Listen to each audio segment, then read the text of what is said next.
Where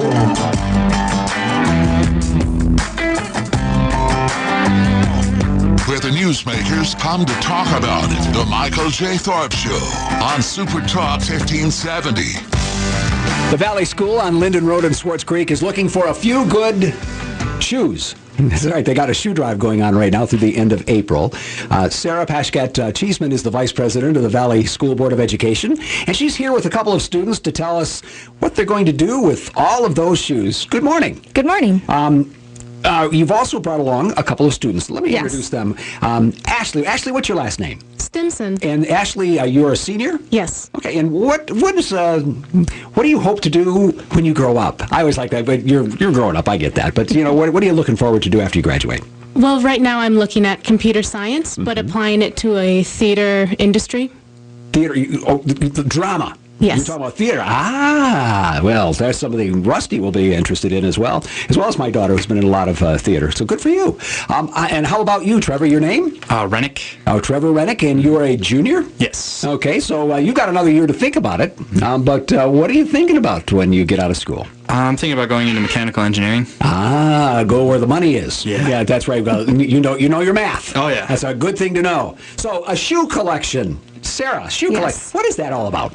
Well, we're collecting shoes in any condition, old shoes, mismatched, and we will collect them, and then we send them to funds.org, who in return gives us a little money for the shoes so they can support our nonprofit, and then they send them out to developing countries.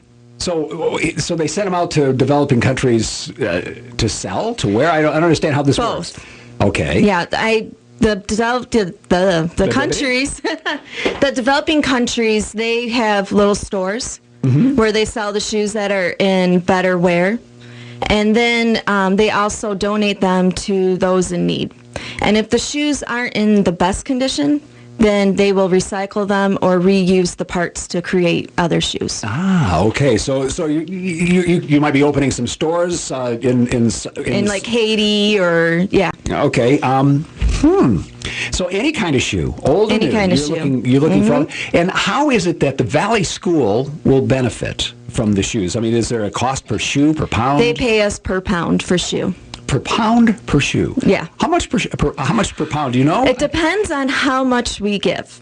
The more we give, the higher amount that they return to us. So we signed up to collect 300 bags of shoes. So in return, I think it's like 10 cents a pound. I'm not for sure, but okay. Yeah. Well, Trevor, you're a mathematician. Do you know how much a pair of shoe weighs? I bet you didn't expect that question, did you? No.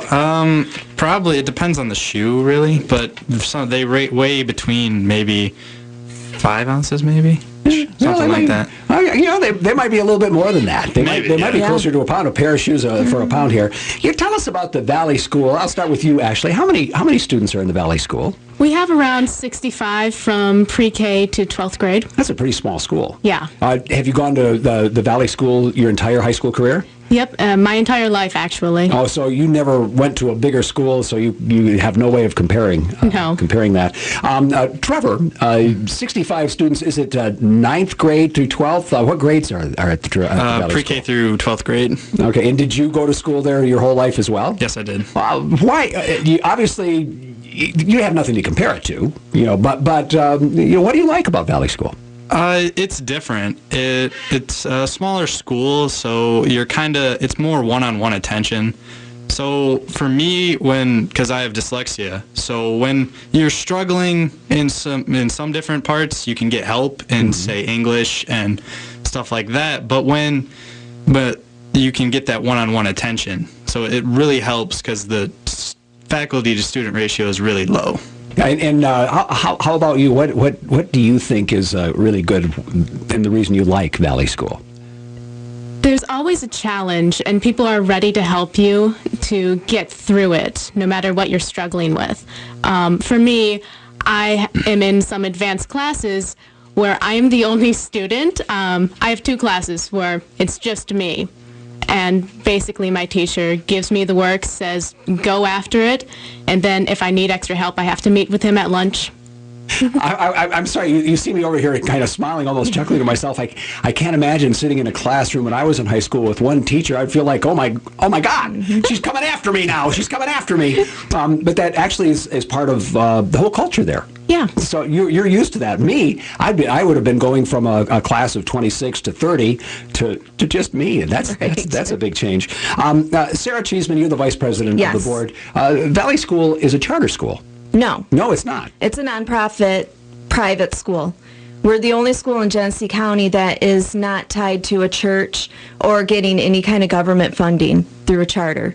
So we're all funded by tuition. And do we have 65 or so students? Yes. How large a staff do you have? I believe there's 12 on the staff, 12 faculty. That Yes. does equal down to Right. pretty. And would you say the grades were from Pre-K, pre-kindergarten, up to 12. Do most of the students at the Valley School go for their entire student career? There's a good percentage that does. You know, some students might come in the high school to further their education because we do have a wonderful college prep program. And some of them come to just start because our pre-kindergarten is more affordable than full-time daycare. And they get get prepared for kindergarten. So we're talking shoes. You're collecting shoes as a fundraiser. Right. Is really what it is. And it doubles as an opportunity to support people around the world who need shoes. I mean, that's an important thing. So have you done this kind of thing before? Is this the first one, Trevor? No. We've done fundraisers like this before, but not like on a global scale to where we send stuff out. We've done little smaller ones for the community, but nothing really this big. When you say small, you talk about smaller fundraisers, not necessarily collecting shoes. No. Right. Ashlee, you got a lot of shoes over there at the school already? Oh, yes. The other day, about 3 or 4 of us, spent 30 minutes to an hour pairing shoes up and putting them in the bags. Oh, wow. Just a lot. You feel like you're working in a shoe store. Yes. So the money that is raised from this will be used at your school. Do you have any, and maybe Sarah, you're the one, whoever can answer this, what kind of goal do you have in mind monetarily? We're hoping to get $3,000. So that's they said they would be 300 bags of shoes. And in each bag is 25 pairs of shoes. Okay, and then they weigh them? Then they weigh them in their truck. I guess they have a semi and that has a scale on it. And what will the revenues be used for at the Valley School? It'll go towards our scholarship fund. 75% of our students are on scholarship. So we work really hard to be able to provide that. Okay. So it's helping you self-fund the school. Yes. Collecting shoes. Now, as you note, I brought in a big bag. Right. My wife was cleaning out the closet the other day, and she said, "I'll never wear these shoes again." And actually, they're nice shoes. She takes good care of her shoes, so I've got a whole bag here for you. But if somebody else has some shoes that they want to get to you, how can they get them to you, Ashlee? Well, you can drop it off at our school, which is 5255 Linden Road, Swartz Creek, Michigan, and it's right by the mall. Okay, and got a phone number that people could call? Would you? Yes. They can call us at 810-655-0841. Okay, thank you very much to all of you. We're running out of time here today. Happy shoe collecting. Thanks. Thank you. It's 8:30 at Super Talk 1570.